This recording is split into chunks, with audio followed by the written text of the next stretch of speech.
Hello, everyone.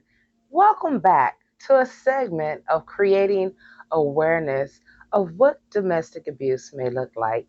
I am Melinda, and I am an abuse survivor. So, this week, our segment is going to be about false or fake vulnerability. We'll start with the scripture. This is coming from 2 Corinthians chapter 12, verse 9. And he said unto me, My grace is sufficient for thee, for my strength is made perfect in weakness. Now, this is God telling us that when we're weak, we find strength in Him. We find our strength in Him. He shows up more. We see Him more during our weakness. But when it comes to a manipulator, this is where they see your weakness and they want to gain some form of control and power over you. They want to see your weakness to gain this control and power.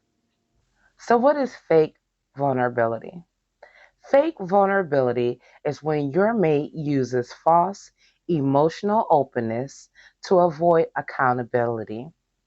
They want to gain sympathy and they want to control a victimhood narrative rather than sharing their true, genuine self and building a true connection. It is a carefully curated weakness that they use on us. And they also may use this time to emotionally dump on us. And when they emotionally dump on us, this is going to look like, everything is everyone else's fault. They did nothing wrong. Everyone's out to get them. They just want to emotionally dump to gain our sympathy so that they can position themselves to be able to gain emotional access to us and to be able to manipulate us.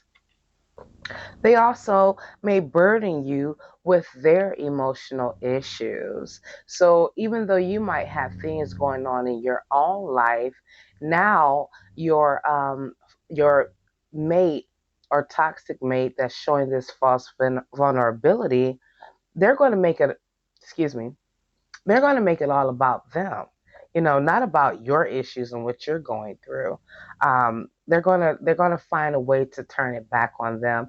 And I have a great example. One of my children, they were in the hospital, and I shut down. I didn't know how to deal with it. I'm like, okay, God, this is what I'm going through right now. And what my toxic mate did is change the whole parameter of my experience. Instead of me focusing on my child being in the hospital, now I'm focusing on trying to defend my myself to my toxic ex-mate on things that never had to do with them in the first place. They're questioning me on things that never had anything to do with them, that was before them. Maybe it was a relationship before them. Um, Stuff like that. So those are things you want to look out for. They leave us feeling burdened emotionally, overwhelmed, used, and manipulated. These feelings start to surface when you notice this with someone who is exuberating false vulnerability. And the difference with it being authentic vulnerability. Authentic vulnerability fosters trust and intimacy toward you and that person. Like they're sharing something with you, you're sharing something back, but they're trying to gain trust out of you by sharing this emotional experience versus trying to gain a response from you so that they make it all about them and that all the focus is on them and to judge how you're going to react. So, what are some characteristics of false vulnerability? Strategic sharing. So, they're going to share things that are sad to elicit a curated response from us. So, they might tell you, well, I grew up in a shelter, so now if, you're empathetic and maybe you're not empathetic, you're going to be like, oh, wow, that's really horrible. But then they don't share anything more than that. When you try to gain information about their childhood, they're very dismissive. They don't share anything more than, well, I grew up in foster care, and maybe you've been dating this person for months or years, and they're still reluctant to share this information with you. They have manipulative intent. So this is when they're going to share things for a specific response. This goes back to the your maybe your partner shared a traumatic event with you, but they didn't elaborate on that traumatic event. They just shared the traumatic event. They just said this happened, but they never went into how it made them feel, how it changed the course of their life. They just wanted to share that event so that they can gain a response from you so they could see if, okay, are you someone I can manipulate by sharing sad stories because you're going to feel bad for me and now you're going to make yourself available more to me to make me feel better. Lack of accountability. And this is huge. We see this a lot in many forms of manipulative tactics, but you're going to see this in false vulnerability also. So, what they're going to do is they're going to deflect, they're going to project, or they're going to blame while avoiding any form of responsibility. It's everybody but them. Everything, their life is falling apart, has nothing to do with the choices they made. It's based off of how everyone sees them and what everyone is doing to them. There's no accountability there. And this leads into our next one, victimhood. They will guilt trip you to avoid the truth. It had to be something you said or something that you did that caused them to react the way they did emotionally. And instead of taking accountability, it's your fault while they're acting like this.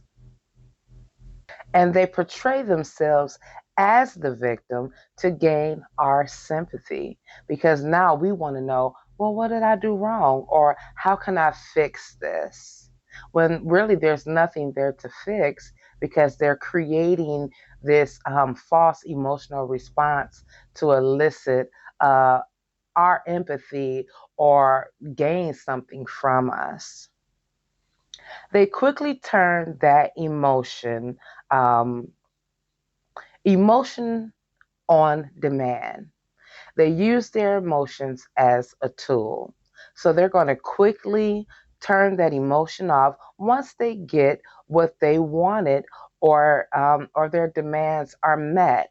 I remember I dated someone who would frequently break up with me, and then during our breakups, when I'm like, okay, this is over and done with, they would come back and it would go from arguing or him yelling at me to all of a sudden he burst out in tears like, you don't want to be with me.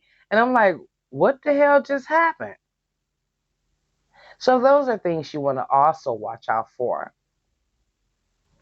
You want to watch out to see, is this person just trying to elicit a response out of me, even though their behavior towards me is negative and toxic, and now they're trying to gain my sympathy for treating me badly or poorly. How to tell the difference if your partner is using false vulnerability or they're truly being genuine and authentic. Look at the patterns. Are they really trying to change their behavior or just repeating the same issues with different emotions? And you'll see this a lot in a manipulative relationship. Or let's say you address something with your partner like, hey, you really made me feel bad. I don't like, the way you talk to me in front of everybody. And then they say, okay, well, I won't do that again. And then the next instance, they're doing the exact same thing that they promised they would never do again because they don't care about your emotions or your feelings. They're just trying to gain access to you and see how far they can go with you and what you're willing to tolerate. And when we stop tolerating that toxic and negative behavior, they will eventually flee. Resist the devil and he will flee. Assess the context. Are they are they sharing information too soon as a test to see how you will respond, or are they fostering a healthy connection? So let's say, I think I used this example before. I had a mate that said to me, I had menage a trois with these multiple females, and I think they were looking for a negative response. Like, I can't believe you did that. Why would you tell me this? Blah, blah, blah, blah, blah. And instead I said, oh, really? Tell me more. And so, because I didn't give them the response that they were wanting, it changed the dynamic of our conversation. Now they no longer want to talk about this menage a trois. Now they want to take it off. Just forget about it. Just forget it. Well, you brought it up. I didn't. I didn't ask you about your relations with other persons. Now you don't want to talk about it. Feel the impact. How is this person making you feel when you think you're feeling this false vulnerability? And I'm sorry, guys, I did just get over a cold. How does this person make you feel during this false vulnerability? Does it make you feel safe? Like you can trust them, like you can confide in them, or is it making you feel like this is uncomfortable? I feel like they're trying to control or create self doubt in me. Those are things that you want to acknowledge when you're feeling this false vulnerability with someone. And then you also want to check their motivation. Are they sharing to connect with you, or are they sharing to gain an emotional response or something from you? Like, let's say uh, they tell you, man, I can't believe my car broke down. And so you're like, oh, wow, yeah, that's horrible. I mean, how can I help? And then are they trying to, gain something out of you, or are they just being, true to that? Like, well, no, I don't need anything from you. I'm just letting you know that my car broke down, so it's going to be hard for me to get around. I might not be able to come over, whatever the case may be. I'm just using that as an example. So how do we protect ourselves from people who are showing us false vulnerability? Again, those things that I just gave you, pay attention to the patterns, assess their motivation.